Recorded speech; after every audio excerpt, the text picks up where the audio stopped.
denmisɛnninw bɛ bɔ la école-maîtres bɛ bɔ la an bɛ taa cogo di sous-région bɛɛ bɛ kalan na fo Mali kelen depuis école taara bɔbɔli o tɛ se ka ɲɛ donc maintenant a ko bɛ ɲɛ cogo min na u k'u sigi ka kuma min kɛra ka kɛ école-maîtres ye pour que ka bɔli in dabila o ka k'u ye bɔli in ka jɔ an denw ka kalan an b'o de nɔfɛ bi u k'u sigi ka kuma gouvernement ka laɲini sabati pour que u ka se ka denmisɛnninw kalan parce que gouvernement yɛrɛ b'a dɔn sous-région in bɛɛ la bɛɛ bɛ kalan na fo Mali dɔɔni dɔɔni une semaine dɔɔni dɔɔni 2 semaines dɔɔni dɔɔni 3 semaines o tɛ se ka ɲɛ o donc a bɛ ɲɛ cogo min na u k'a kɛ ten fo ka taa ka bɔ an kunna. Gouvernement k'a lajɛ u ka ani école-maîtres u ka se ka ɲɔgɔn faamuya ka sigi ka kuma e tɛ kalanko ni mana tɔ ta a ma ɲi jamana yɛrɛ ma. école-maîtres yɛrɛ kan k'a dɔn k'a fɔ ko denmisɛnnin minnu b'u bolo olu kalanni kan ka diya u ye mais kun jumɛn na u bɛ grève kɛ u bɛ ka mun de ɲini wari u ka an ye nin kalan in kɛ an ka kalo sara ma d'a ma an ka kalo sara ma d'a ma n'u ye grève kɛ u ye grève kɛ u grève kun na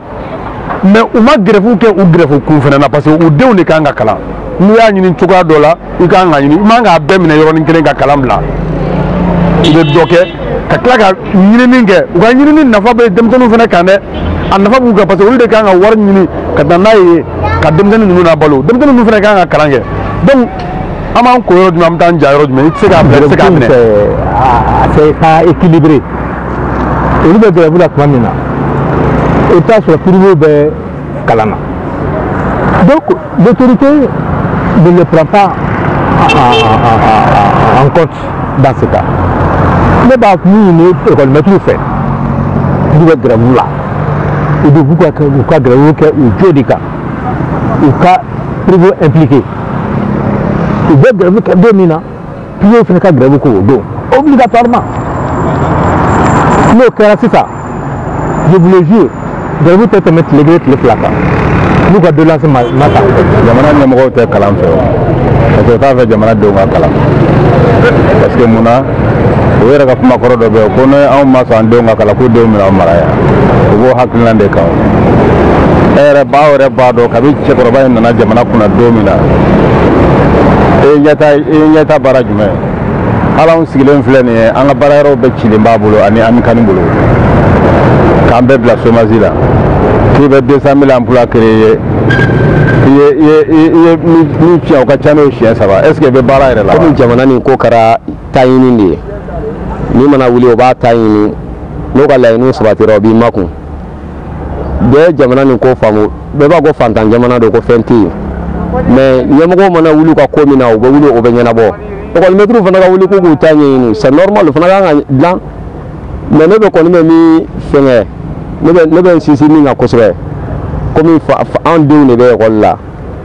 cogoya t'an bolo k'an denw bila ka taa gouvernement école la an kɔni vraiment an hakilina ye gouvernement k'a ko lajɛ pour que nin ko bɛ se ka ɲɛnabɔ denw ka se ka kalan kɛ mais hali ni denmisɛnninw ka ko ɲɛnabɔ sa on dirait que maître tɛ ka nin kalan yɛrɛ de kɛ denmisɛnninw fana kunna denmisɛnninw i bɛ taa 3e année école min na bɔ bi k'a bɛ se ka ala a tɔgɔ sɛbɛn a ka dɔgɔ maître on dirait que maître tɛ ka kalan yɛrɛ de kɛ a tɛ ka denmisɛnninw kɔlɔsi quoi mais u mago b'u yɛrɛ ka poche kɔnɔna de la u bɛ tila ka wuli k'u jɔ k'u bɛ lutte kɛ ko k'o fɛngɛ n'i y'an tɛ ka wuli ka se k'an jɔ ne yɛrɛ Bakari n'i y'a ne tɛ ka wuli k'an jɔ o yɔrɔ de ko kɔni bɛ ka taa taga cogo min na ne kɔni bɛ ala deli dɔrɔn de bɛ ne bolo ala ka sababu ɲuman kɛ jamana in yɛrɛ ye ala ka lasigi di école karamɔgɔw yɛrɛ ma. An bɛ a fɔ Mali faamaw ye a y'a kɛ ala ni kira kama yɛrɛ de denmisɛnninw bɛ kalan kɛ parce que an fantanw an tɔɔrɔlen don trop an ma se ka kalan an dɔgɔninw fɛ tɛ ka kɛ sira sɔrɔ kɛ kalan kɛ ka ɲa a kɛ école-maître ka hakɛ ɲini ka d'aw ma an dɔgɔninw kɛ don kilasi kɔnɔ sinon a kɛra tɔɲɔ ye trop même. An b'a ɲini Mali faama fɛ u b'a kɛ ala ni kira de kama hali école-maître ma se ka fɛn sɔrɔ mais o sara kɔni o ka di o ma quoi pour que denmisɛnninw bɛ se ka ɲɛnasigi sɔrɔ cogoya min na an b'a ɲini Mali faama ni Mali silamɛ fɛ u b'u jija u ka taa fɔ président ye a k'a kɛ ala ni kira de kama a k'a kɔsi fantan ma fantan sɛgɛnlenba de don